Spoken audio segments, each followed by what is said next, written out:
नमस्कार दोस्तों, मैं आपका मित्र कुमुद रंजन सिंह स्वागत करता हूं आपका अपने इस चैनल में जिसका नाम है लर्न एस्ट्रोलॉजी विद कुमुद रंजन सिंह। दोस्तों, मैं अपने निवास स्थान जमशेदपुर झारखंड से आप लोगों के समक्ष उपस्थित हूं। आज जिस टॉपिक की चर्चा मैं आप लोगों के साथ करूंगा दोस्तों, वो है ग्रहों का दिशा बल, जिसको हम ग्रहों का दिक्बल भी बोल सकते हैं और इंग्लिश में उसको हम बोलते हैं डायरेक्शनल स्ट्रेंथ ऑफ प्लैनेट्स। ठीक है दोस्तों, ग्रहों का दिशा बल या दिक्बल और इंग्लिश में डायरेक्शनल स्ट्रेंथ ऑफ प्लैनेट्स।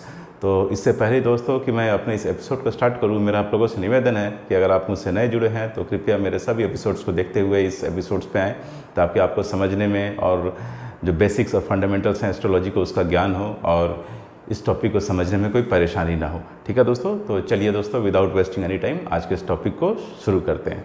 तो देखिए दोस्तों, अभी तक तो हम ये सब बहुत अच्छे तरीके से जान चुके हैं कि वैदिक एस्ट्रोलॉजी में टोटल 9 ग्रह होते हैं जिनका प्रभाव इस पृथ्वीलोक पर, धरती पर रहने वाले लोगों पर पड़ता है। और वो है सूर्य, चंद्रमा, मंगल, बुध, बृहस्पति, शुक्र, शनि, राहु और केतु। तो जब बात आती है ग्रहों के दिशा बल की या डायरेक्शनल स्ट्रेंथ ऑफ प्लैनेट्स की, तो जो ग्रह जिनका भौतिक अस्तित्व है उन ग्रहों को ही दिशा बल दिया गया है। ठीक है, छाया ग्रह जैसे कि राहु और केतु, वो आप अब तक तो ये अच्छे तरीके से जान चुके हैं कि राहु और केतु छाया ग्रह है, उसकी कोई फिजिकल एग्जिस्टेंस नहीं है, वो ज्योमेट्रिकल इंटरसेक्शन पॉइंट्स है। इसलिए राहु और केतु को दिशा बल की श्रेणी में इसको नहीं रखा गया, उसको दिशा बल नहीं प्राप्त होता है। ऐसा माना जाता है कि जो पिंड ग्रह हैं जिनका एग्जिस्टेंस है सिर्फ उनको ही दिशा बल प्रदान किया गया है, राहु और केतु को दिशा बल डायरेक्शनल स्ट्रेंथ नहीं दिया गया है। ठीक है दोस्तों, तो चलिए दोस्तों स्टार्ट करते हैं अब इसको और डिटेल में। तो देखिए दोस्तों, ये एक कुंडली है, ठीक है, लग्न कुंडली। अब इसमें मैंने रोमन में आपको नंबर शो किया है, first house, second house, third house, fourth house, fifth house, sixth house, seventh house, eighth house, ninth house, 10th house, 11th house और 12th हाउस। ठीक है, मैंने रोमन में इसलिए शो किया है ताकि आप हाउस और लगन राशि को लेकर के कंफ्यूज ना हो जाएं।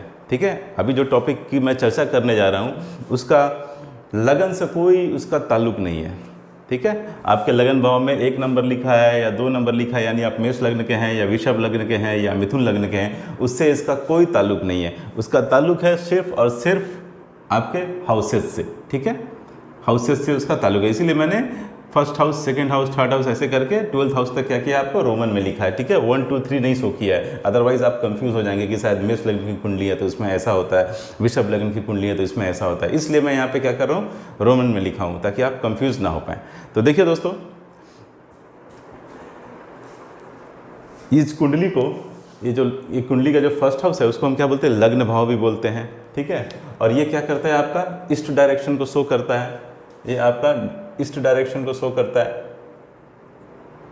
ठीक है, लग्न भाव आपके ईस्ट डायरेक्शन को शो करता है, इसकी चर्चा मैं अपने पुराने एपिसोड्स में कर चुका हूँ। ठीक है, उसके जस्ट अपोजिट 180 डिग्री पे ये जो 7th भाव है वो क्या करता है, वेस्ट डायरेक्शन शो करता है। ठीक है दोस्तों, ये ईस्ट तो ये वेस्ट। उसके बाद ये जो 4th हाउस है, 4th हाउस आपके नॉर्थ डायरेक्शन को शो करता है, एंड 10th हाउस ये आपके साउथ डायरेक्शन को शो करता है। ठीक है दोस्तों, कुंडली का जो लग्न भाव होता है, लग्न भाव मतलब आपके जन्म के समय पूर्वी क्षितिज पर जिस ग्रह का उदय हो रहा होता है, ठीक है, जिस राशि का आपके जन्म के समय पूर्वी क्षितिज पर, ईस्टर्न हॉरिजन पर जिस राशि का उदय हो रहा होता है वही आपका क्या होता है, लग्न होता है।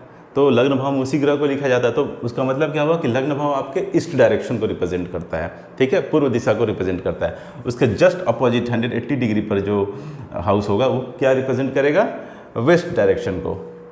4th हाउस जो होता है कुंडली का वो आपके नॉर्थ डायरेक्शन को रिप्रेजेंट करता है, और 10th हाउस जो होता है कुंडली का वो आपके साउथ डायरेक्शन को यानी दक्षिण दिशा को रिप्रेजेंट करता है।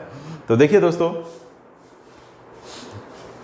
फर्स्ट हाउस में बुध और बृहस्पति, ठीक है, मरकरी एंड जुपिटर, ये जो 2 ग्रह हैं उनको डायरेक्शनल स्ट्रेंथ मिलता है। ठीक है, दिग्बल या दिशा बल उनको प्राप्त होता है। तो दिग्बल और दिशा बल क्या होता है, एक्चुअली एक खास डायरेक्शन में जब ग्रह होते हैं, ठीक है, या आप इस बोल सकते हैं कि एक पर्टिकुलर हाउस में जब ग्रह होंगे तो उनको क्या होता है, उनको एक्स्ट्रा पावर उनको मिलता है। ठीक है, वो जो अपना रिजल्ट जो होगा उनकी जो रिजल्ट देने की जो कैपेबिलिटी होगी और ज़्यादा बढ़ जाएगी, नॉर्मल की तुलना में और ज़्यादा बढ़ जाएगी। ठीक है, तो उसको क्या बोलते हैं, खास डायरेक्शन में जब ग्रह है तो उसको डायरेक्शनल स्ट्रेंथ मिलता है, उसको दिशा बल और दिग्बल प्राप्त होता है, जिसकी वजह से वो अपना जो इफेक्ट है, अपना जो रिजल्ट है वो और ज़्यादा देता है। आप बोल सकते हो कि बली हो जाता है। ठीक है, तो देखिए फर्स्ट हाउस में बुध और बृहस्पति,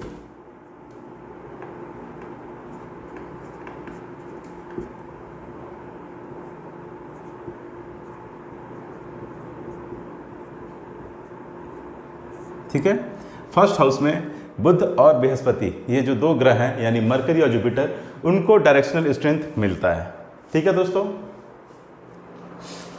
फोर्थ हाउस में, ठीक है, ये फोर्थ हाउस है कुंडली की, यहाँ पे चंद्रमा और शुक्र, इन दो ग्रहों को डायरेक्शनल स्ट्रेंथ मिलता है। चंद्रमा और शुक्र मीन्स मून एंड वेनस।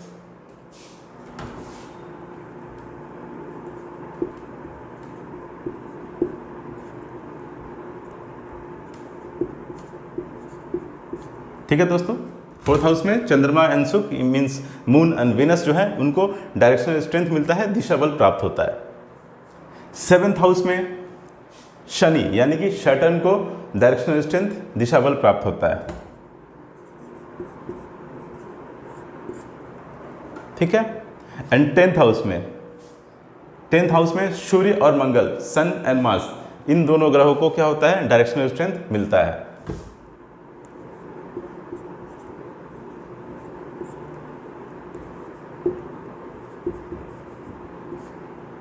ठीक है दोस्तों, तो फर्स्ट हाउस यानी कि पूर्व दिशा में बुध एंड बृहस्पति, मरकरी और जुपिटर को डायरेक्शनल स्ट्रेंथ, दिशा बल मिलता है। फोर्थ हाउस में यानी कि नॉर्थ डायरेक्शन में चंद्रमा और शुक्र यानी कि मून एंड विनस को डायरेक्शनल स्ट्रेंथ मिलता है। सेवेंथ हाउस में सैटर्न यानी कि शनि को डायरेक्शनल स्ट्रेंथ मिलता है, और टेंथ हाउस में सूर्य और मंगल यानी कि सन एंड मार्स, इनको डायरेक्शनल स्ट्रेंथ मिलता है। डायरेक्शनल स्ट्रेंथ यानी दिशा बल या दिग्बल जिसको कहते हैं, उसका मतलब होता है कि ग्रहों की कैपेबिलिटी में, उसकी स्ट्रेंथ में, उसकी शक्ति में और ज़्यादा वृद्धि हो जाना, इंक्रीज हो जाना, जिससे क्या होगा, वो आपको और ज़्यादा रिजल्ट देंगे। ठीक है, और ज़्यादा उनके जो रिजल्ट देने की जो कैपेबिलिटी रहेगी और ज़्यादा बढ़ जाएगी, क्योंकि वो बली हो गए, उनको और ज़्यादा एक्स्ट्रा ताकत मिल गई है, पावर मिल गई है। ठीक है, तो देखिए दोस्तों, तो देखिएगा यहाँ पे ये क्या है, इसका ये जो कॉन्सेप्ट है ये आपके वास्तुशास्त्र में भी बहुत जगह यूज़ होंगे। ठीक है, जब आप वास्तु पढ़ेंगे या वास्तुशास्त्र के बारे में अगर आप थोड़ा जानते होंगे तो आपको ये जो डायरेक्शनल स्ट्रेंथ जो प्लैनेट है, इसका यूज़ क्या होता है आपके वास्तुशास्त्र में भी होता है। जैसे देखिए ये आपके फोर्थ हाउस में चंद्रमा और शुक्र, ये दोनों कौन से ग्रह हैं, ये दोनों जल तत्व वाले ग्रह हैं। चंद्रमा, मून और विनस, शुक्र, ये दोनों जल तत्व वाले ग्रह हैं। ठीक है, और नॉर्थ डायरेक्शन में क्या हो जाते हैं, दिग्बली हो जाते हैं, इनको दिशा बल मिलता है, डायरेक्शनल स्ट्रेंथ मिलता है। इसीलिए जब भी आप अपना नया घर बनाते हैं, मकान बनाते हैं, तो जब आपको बोरिंग करनी होती है, ठीक है, पानी के लिए, वाटर सप्लाई के लिए, तो आप हमेशा नॉर्थ डायरेक्शन को प्रेफर कीजिएगा। ठीक है, क्योंकि उस डायरेक्शन में पानी मिलने की संभावना ज़्यादा है और उसका जो सोर्स है वो ज़्यादा दिन तक लास्ट करेगा। ठीक है, ऐसा नहीं होगा कि आपने उसका तात्पर्य ये है कि अगर आप नॉर्थ डायरेक्शन में कर रहे हैं तो ये माना जाता है कि वहाँ जो जल का जो सोर्स है जो वहाँ अक्षुण्ण रहेगा। उतना जल्दी जो है वाटर लेवल डाउन नहीं जाएगा। ठीक है, जैसे आज आपने बोरिंग कराया मान लीजिए, ठीक है, किसी बिना कोई डायरेक्शन, बिना किसी वास्तुशास्त्र को कंसीडर किए आपने बोरिंग कराया, तो साल 2 साल 3 साल में आप देखिएगा फिर से वाटर लेवल डाउन हो गया, आपको फिर से बोरिंग करना पड़ा, उसके बाद फिर 2-3 साल बाद वही चीज़, यानी हमेशा आप परेशान रहेंगे। लेकिन इसलिए बोला जाता है कि वास्तुशास्त्र में हमेशा नॉर्थ डायरेक्शन में आपको बोरिंग, आपका जो वाटर का जो सोर्स है, जो पंप है, आपको नॉर्थ डायरेक्शन में सेट करना चाहिए, बोरिंग आपको नॉर्थ डायरेक्शन में करना चाहिए। ऐसी मान्यता है कि ऐसा करने से रेगुलर सप्लाई ऑफ जो वाटर है वो आपकी कंटिन्यू बनी रहेगी। ठीक है, तो वास्तुशास्त्र में भी इसका, ये जो प्लैनेट्स का जो दिशा बल है उनका यूज़ होता है, और वैदिक एस्ट्रोलॉजी में तो यूज़ है ही। ठीक है, तो फर्स्ट हाउस में दोस्तों बुध और बृहस्पति दिग्बली हो गए हैं, फोर्थ हाउस में चंद्रमा और शुक्र, सेवेंथ हाउस में शनि, और 10th हाउस में सूर्य और मंगल। ठीक है, तो देखिए दोस्तों कोई भी ग्रह जिस दिशा में उसको डायरेक्शनल स्ट्रेंथ मिलता है, जिस दिशा में वो दिग्बली होता है या जिस हाउस में वो दिग्बली होता है, उससे ठीक 180 डिग्री पर उसका दिग्बल यानी डायरेक्शनल स्ट्रेंथ जो होता है वो क्या हो जाता है, नील, जीरो। ठीक है। जैसे बुध और बृहस्पति फर्स्ट हाउस में ये क्या है, दिग्बली है, इनको डायरेक्शनल स्ट्रेंथ मिला है। तो ठीक यहाँ से 180 डिग्री यानी 7th हाउस में जैसे ही बुध और बृहस्पति आएंगे उनका दिशा बल डायरेक्शनल स्ट्रेंथ बोला जाएगा कि 0 हो गया। उसी तरीके से सूर्य और मंगल को 10th हाउस में दिशा बल डायरेक्शनल स्ट्रेंथ मिला है। इससे ठीक 180 डिग्री पे यानी कि 4th हाउस में जब सूर्य और मंगल बैठेंगे तो बोला जाएगा कि इन दोनों का जो दिग्बल है डायरेक्शनल स्ट्रेंथ वो 0 हो गया। उसी तरीके से शनि 7th हाउस में इनको डायरेक्शनल स्ट्रेंथ मिला है। इससे ठीक 180 डिग्री पे यानी कि फर्स्ट हाउस पे जब शनि बैठेंगे तो बोला जाएगा कि शनि का जो दिशा बल है, डायरेक्शनल स्ट्रेंथ है वो 0 हो गया, नील हो गया। चंद्रमा और शुक्र 4th हाउस में इनको डायरेक्शनल स्ट्रेंथ दिशा बल मिला हुआ है। इसे ठीक 180 डिग्री पे यानी कि 10th हाउस में जब चंद्रमा और शुक्र बैठेंगे तो बोला जाएगा कि इनका डायरेक्शनल स्ट्रेंथ जो है 0 है, नील है, नेग्लिजिबल है। ठीक है दोस्तों, तो क्लियर है कि ग्रहों को जिस डायरेक्शन में, जिस दिशा में यानी जिस हाउस में उनको डायरेक्शनल स्ट्रेंथ मिला रहता है उससे ठीक 180 डिग्री पर अगर वो बैठेंगे तो उनको दिशा बल जो होगा वो क्या हो जाएगा, उनका 0 हो जाएगा, नेग्लिजिबल हो जाएगा। ठीक है दोस्तों, तो देखिए दोस्तों, हमेशा आप देखते होंगे, जैसे देखिए सूर्य जो क्या होता है आपका पूर्व से उदय होता है और पश्चिम में अस्त होता है, ऐसा ही बोला जाता है, sun rises in the east and sets in the west. ठीक है, तो पूर्व दिशा में उदय होता है और पश्चिम दिशा में अस्त हो जाता है। तो जब भी आपको अपने घर में कोई पूजा पाठ करना हो, नमन करना हो, प्रणाम करना हो, ठीक है, तो हमेशा आपकी जो फेस होगी वो आपको ईस्ट की तरफ रखना है, ये याद रखिएगा। ठीक है, कोई भी पूजा पाठ कीजिए या मूर्ति की स्थापना कीजिए या मंदिर की स्थापना कीजिए, फेस जो है हमेशा ईस्ट की डायरेक्शन की ओर होना चाहिए, पूर्व दिशा की ओर ही होना चाहिए। ठीक है, क्योंकि जिस दिशा में सूर्य का उदय हो रहा है उस दिशा को शुभ माना जाता है, और जब सूर्य का अस्त हो जाता है, जैसे ही सूर्य अस्त होता है तब माना जाता है कि शनि देव का उदय हो रहा है, यानी सूर्य यहाँ से राइज किया, ठीक है, और यहाँ पे जाकर के क्या कर गए, वेस्ट वेस्ट में सेट हो गए यानी अस्त हो गए। तो सूर्य के जब अस्त होते हैं पश्चिम में तब माना जाता है कि उसके बाद शनि देव का उदय होता है वहाँ से। ठीक है, जहाँ सूर्य अस्त हो रहे हैं वहाँ से शनि देव का उदय हो रहा है। सूर्य पूर्व दिशा में इस डायरेक्शन में उनका उदय होता है, पश्चिम दिशा में वो अस्त होते हैं, और पश्चिम दिशा में जब वो अस्त हो जाते हैं तो माना जाता है कि उसके बाद जो समय होता है वो शनि देव का वहाँ से उदय होता है उस समय। ठीक है, तो अगर आप वेस्ट की डायरेक्शन में पूजा पाठ करेंगे तो एक तरीके से समझिए कि आप शनि की, राहु की और केतु की, इसके बल को आप बढ़ा रहे हैं, जो कि आपके लिए हानिकारक है। ठीक है, अगर आप वेस्ट डायरेक्शन की तरफ फेस करके पढ़ेंगे, पूजा करेंगे, पाठ करेंगे, मंदिर की स्थापना करेंगे, तो इसका मतलब यही है कि आप डायरेक्टली शनि, राहु और केतु के स्ट्रेंथ को बढ़ा रहे हैं, जो आपको करना उचित नहीं है। ठीक है, शनि, राहु, केतु के स्ट्रेंथ को बढ़ाने की कोई बहुत ज़्यादा आवश्यकता, उसका इफेक्ट जो होगा आपके पूरे घर पे पड़ेगा ना। ठीक है, तो इसलिए जब भी आपको पूजा करना हो आप इस डायरेक्शन की ओर, पूर्व की तरफ आप पूजा कीजिए, पूर्व की तरफ मूर्ति की स्थापना कीजिए, पूर्व की तरफ मंदिर की स्थापना कीजिए, पश्चिम की तरफ भूल के भी मत कीजिएगा, अदरवाइज उसका निगेटिव इफेक्ट है, क्योंकि आप कहीं ना कहीं शनि, राहु और केतु जो कि एक पापी ग्रह हैं उनके स्ट्रेंथ को, उनके बल को बढ़ा रहे हैं। ठीक है दोस्तों,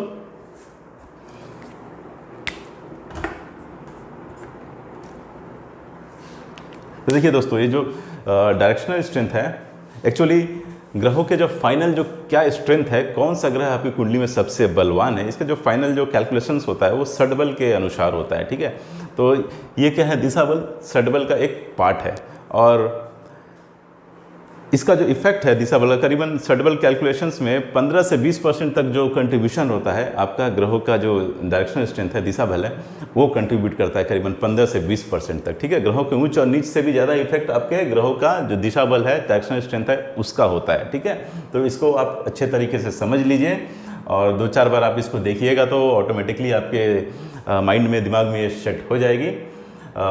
एक बात और मैं बहुत ज़रूरी आप लोगों के साथ शेयर कर दे रहा हूँ दोस्तों, ये देखिए, डायरेक्शनल स्ट्रेंथ का तात्पर्य है, मतलब है कि उनके बल में वृद्धि होना, ग्रहों का जो स्ट्रेंथ है, बल है, उसमें वृद्धि होना। डायरेक्शनल स्ट्रेंथ का मतलब कहीं पे भी ये नहीं है कि वो शुभ हो गया या अशुभ हो गया। कैलकुलेशंस जो होगी आपकी कुंडली में, लग्न कुंडली में, जो ग्रह फेवरेबल होगा यानी योग कारक होगा, शुभ होगा, उसकी डायरेक्शनल स्ट्रेंथ, अगर उस ग्रह को डायरेक्शनल स्ट्रेंथ मिल रहा है तो आपके लिए बहुत अच्छा, जिसको आप बोल सकते हैं सोने पे सुहागा। ठीक है, लेकिन अगर कोई ऐसा ग्रह है जो मारक है, अनफेवरेबल है, अशुभ है आपके कुंडली में, तो उसकी डायरेक्शनल स्ट्रेंथ में वृद्धि होने का मतलब है कहीं ना कहीं आपके लिए परेशानी का सबब बनना, ठीक है। क्योंकि अगर कोई दुश्मन है, उसकी ताकत अगर बढ़ रही है तो कहीं ना कहीं वो नुकसान तो आपको ही पहुंचाएगा ना। इसलिए डायरेक्शनल स्ट्रेंथ का मतलब एक ही है, ग्रह के ताकत में वृद्धि होना, ग्रह के स्ट्रेंथ में, पावर में वृद्धि होना, ठीक है। लेकिन उसका मतलब ये नहीं है कि आपको वो ग्रह शुभ हो गया और वो ग्रह जिन ग्रहों को डायरेक्शनल स्ट्रेंथ मिला वो सब शुभ हो गए, नहीं। जिन ग्रहों को डायरेक्शनल स्ट्रेंथ मिल रहा, अगर वो आपके लग्न कुंडली में शुभ हैं, फेवरेबल हैं, तब आपके लिए अच्छा है। लेकिन अगर आपकी कुंडली में वो अनफेवरेबल है, एनिमी है, अशुभ है, मारक है, तो ये आपके लिए हानिकारक है, ठीक है दोस्तों। तो डायरेक्शनल स्ट्रेंथ का मतलब सिर्फ और सिर्फ पावर से है, स्ट्रेंथ से है, शुभता अशुभता से इसका लेना देना नहीं है, ठीक है। और याद रखिएगा, डायरेक्शनल स्ट्रेंथ सिर्फ और सिर्फ आपको हाउस नंबर देखना है। किसी भी कोई भी राशि की कुंडली हो, कोई भी लग्न राशि हो, कोई फर्क नहीं पड़ेगा। यहाँ मेष राशि हो, मेष लग्न हो, 1 लिखा हुआ रहेगा तो भी कोई इशू नहीं है। वृषभ लग्न की राशि हो, 2 लिखा रहे तो भी कोई प्रॉब्लम नहीं है। 3, 4, 5 कुछ भी लिखा रहे कोई प्रॉब्लम नहीं है। आपको सिर्फ याद रखना है कि हाँ, फर्स्ट हाउस है, वहाँ पे बुध और बृहस्पति को डायरेक्शनल स्ट्रेंथ मिलता है। 4th हाउस है, वहाँ चंद्रमा और शुक्र को डायरेक्शनल स्ट्रेंथ मिलता है। 7th हाउस है, वहाँ पे शनि को डायरेक्शनल स्ट्रेंथ मिलता है। 10th हाउस है, वहाँ पर सूर्य और मंगल को डायरेक्शनल स्ट्रेंथ मिलता है, ठीक है। लगन कुंडली कुछ भी हो, ये सिर्फ और सिर्फ हाउसेस पे डिपेंड करती है, लगन कुंडली पे डिपेंड नहीं करती है, ठीक है। अब वो प्रभाव कैसा देंगे वो आपको लगन कुंडली में योग कारक और मारक, फेवरेबल और अनफेवरेबल जब आप कैलकुलेट कीजिएगा, फाइंड आउट कीजिएगा, तो उसके बेस पे आपको मालूम चलेगा कि ये कैसा प्रभाव, कैसा रिजल्ट देंगे। लेकिन स्ट्रेंथ जो है उनको इन घरों में मिलेगा, ठीक है। कोई भी लग्न राशि हो, हाउसेस तो आप जानते हैं फिक्स रहते हैं। ये मेष लग्न की कुंडली हो या वृषभ हो या मिथुन हो या कर्क, सिंह, कन्या, तुला, वृश्चिक, धनु, मकर, कुंभ और मीन, कोई भी लग्न की कुंडली हो, अगर यहाँ पे बुध और बृहस्पति बैठे तो मतलब इनको डायरेक्शनल स्ट्रेंथ मिल गया। इसी तरीके से इनको, इनको और इनको, ठीक है दोस्तों। तो किसी तरीके का मिसकॉन्सेप्शन अपने दिमाग में मत रखिएगा कि हाँ अगर लग्न राशि तो चेंज हो गई तो अब वहाँ पे होंगे कि नहीं, बस आपको ये पोजीशन याद रखनी है, हाउस नंबर बस, ठीक है। और लग्न राशि में कैसे योग कारक और मारक ग्रहों का कैलकुलेशन होगा वो भी आने वाले एपिसोड्स में मैं आपको वो सब भी बताऊंगा, श्योर, ठीक है। उसका भी समय आएगा, ज़्यादा दिन नहीं है उसमें, तो ठीक है दोस्तों। मैं उम्मीद करता हूँ कि ये टॉपिक आपको क्लियर हो गया होगा। और अगर इसके बाद भी आपको कोई डाउट है तो आप कमेंट सेक्शन में आकर कमेंट कर सकते हैं, मैं उसका जल्द से जल्द रिप्लाई देने की कोशिश करूंगा। आप मेरे साथ बने रह रहे हैं उसके लिए आप सबका बहुत बहुत धन्यवाद। और अगर आपको मेरा ये वीडियो अच्छा लग रहा हो तो आप मेरे चैनल को लाइक कीजिए, शेयर कीजिए और सब्सक्राइब कीजिए। तो चलिए दोस्तों, मिलते हैं अगले एपिसोड में, तब तक के लिए नमस्कार, जय श्री कृष्णा, जय हिंद।